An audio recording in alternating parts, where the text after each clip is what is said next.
창세기 29장에서 40장까지의 내용입니다. 29장입니다. 야곱이 외삼촌인 라반의 집에 이르게 됩니다.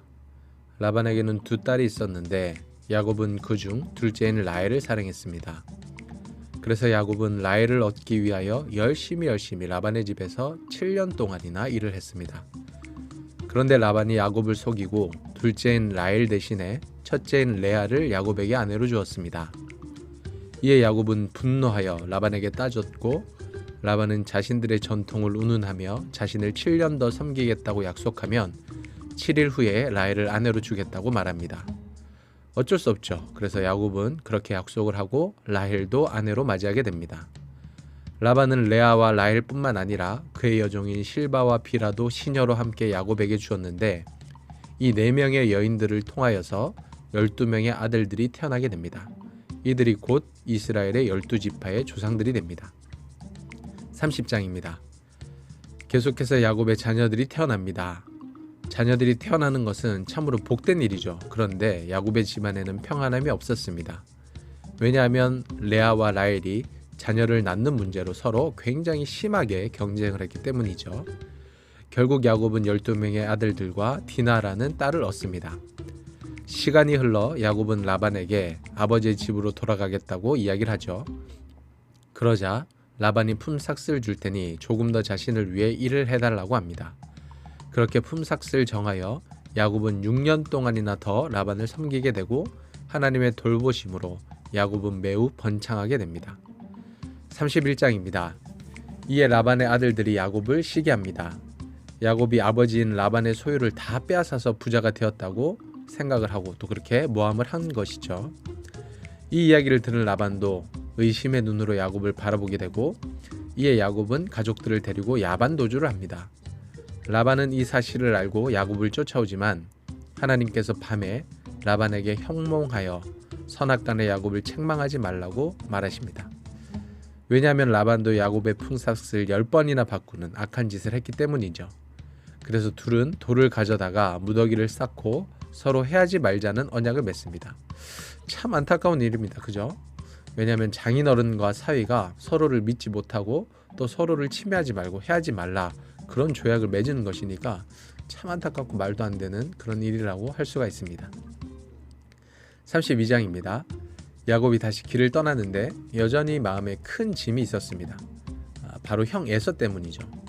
과연 형이 자신을 용서했을까? 이것이 야곱에게는 가장 큰 걱정이었을 것입니다. 그래서 야곱은 자기보다 먼저 사자들을 형 에서에게 보냈습니다. 그런데 에서가 400명이나 거느리고 자신에게 오고 있다는 이야기를 듣게 됐죠. 자, 이에 야곱이 마음에 큰 근심이 생겼습니다. 그래서 인간적으로 할 수 있는 모든 방법을 다 사용해서 이 위기를 벗어나려 했습니다. 그래서 먼저 형 에서에게 예물을 보내죠. 예물을 보낸 후에 형을 만나면 형이 자신을 용서해주지 않을까 하는 마음에서였습니다. 또 자신은 야복 강가에 남아서 밤새도록 하나님과 씨름을 하였습니다. 자, 이에 하나님께서는 야곱의 이름을 이스라엘로 바꿔주시죠. 33장입니다. 드디어 야곱과 에서가 만났습니다. 그런데 내용을 보면 아마도 이미 에서는 야곱을 용서한 것 같습니다. 그래서 둘은 감격적으로 재회 포옹을 하지만 야곱은 여전히 형에 대한 의심이 남아 있었습니다. 그래서 에서가 자신의 사람들과 함께 가자고 이야기를 했을 때 됐다고 형이 먼저 가라고 나는 우리의 자녀들과 함께 좀 천천히 가겠다라고 이야기를 합니다. 이에 에서는 먼저 세일로 돌아가고 야곱은 세겜이라는 성읍에 이르게 됩니다. 34장입니다. 야곱의 딸 디나가 세겜 땅으로 놀러 갔다가 그 땅의 주장 세겜에게 성폭행을 당합니다. 이에 분노한 야곱의 아들들은 그 땅의 사람들을 속여서 할례를 받게 한 후에 모든 남자들을 죽이고 재물과 물건을 노략질합니다. 35장입니다. 하나님께서는 다시 야곱에게 베들로 올라가라고 말씀을 하십니다.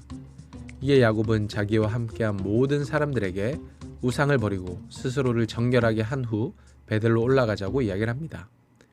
야곱은 베들로 올라가 하나님께 제사를 드리고 하나님께서는 또다시 야곱의 이름을 이스라엘로 바꿔주십니다. 그리고 야곱에게 자손과 땅에 대한 약속을 하시죠. 야곱이 아버지 이삭에게로 돌아오는 길에 라헬이 베냐민을 낳다가 죽게 되고요. 야곱의 아버지 이삭과 상봉하고 이삭은 180세의 일기로 죽음을 맞이합니다. 36장에는 에서의 족보 그리고 에돔의 왕들의 이름이 나오고요. 37장에서 본격적으로 요셉의 이야기가 나옵니다. 요셉은 특별히 아버지의 사랑을 많이 받았는데 이로 인해서 다른 형제들에게는 미움을 받습니다. 형들의 시기 질투로 인해서 요셉은 결국 이스마엘 사람들에게 팔리게 되고 애굽에서 바로의 신하 친위 대장 보디발의 집에 노예로 가게 됩니다. 38장입니다. 여기는 유다의 이야기가 나옵니다. 요셉의 사건 이후에 유다는 형제들을 떠나 가나안 사람과 결혼을 하여 자식을 낳습니다. 그리고 이후 아들을 위하여 다말이라는 여인을 데리고 오는데 이와 결혼한 첫째, 둘째 아들이 죽죠. 그래서 셋째 아들까지 죽을까봐 두려워한 유다는 다말을 친정으로 돌려보내고 나중에 셋째와 결혼하게 해주겠다고 약속을 합니다. 하지만 유다가 약속을 지키지 않자 다말은 유다를 속여서 동침하게 되고 베레스와 세라를 낳게 됩니다. 이 베레스의 후손에서 다윗 왕이 그리고 예수님이 등장하시게 됩니다. 39장입니다. 다시 요셉의 이야기로 돌아옵니다. 여호와께서 요셉과 함께 하셔서 보디발의 집이 점점 더 복을 받게 됩니다. 이에 보디발은 요셉을 가정 총무로 삼고 가정의 모든 일을 다 맡기게 됩니다. 그런데 보디발의 아내가 요셉에게 동침하자고 계속해서 유혹을 하죠. 요셉은 하나님께 죄를 범하지 않으려고 조심하고 또 그 자리에서 피하기까지 합니다. 그러나 요셉에게 거절당한 보디발의 아내가 요셉을 모함하고 결국 요셉은 감옥에 갇히게 됩니다. 감옥에서도 요셉은 여호와께서 함께 하셨기에 형통한 삶을 살 수 있었습니다. 40장입니다. 요셉은 그곳에서 바로왕의 술 맡은 자와 떡 굽는 자를 만나게 됩니다. 두 사람이 각기 꿈을 꾸었는데요. 요셉은 이를 해석해 줍니다. 요셉의 해석대로 술 맡은 자는 감옥에서 풀려나게 되고 떡 굽는 자는 죽임을 당하게 됩니다. 하지만 술 맡은 거는장은 자신이 풀려난 후에 요셉이 도와줬다는 사실을 까맣게 잊어버리게 됩니다. 오늘의 말씀을 정리하겠습니다.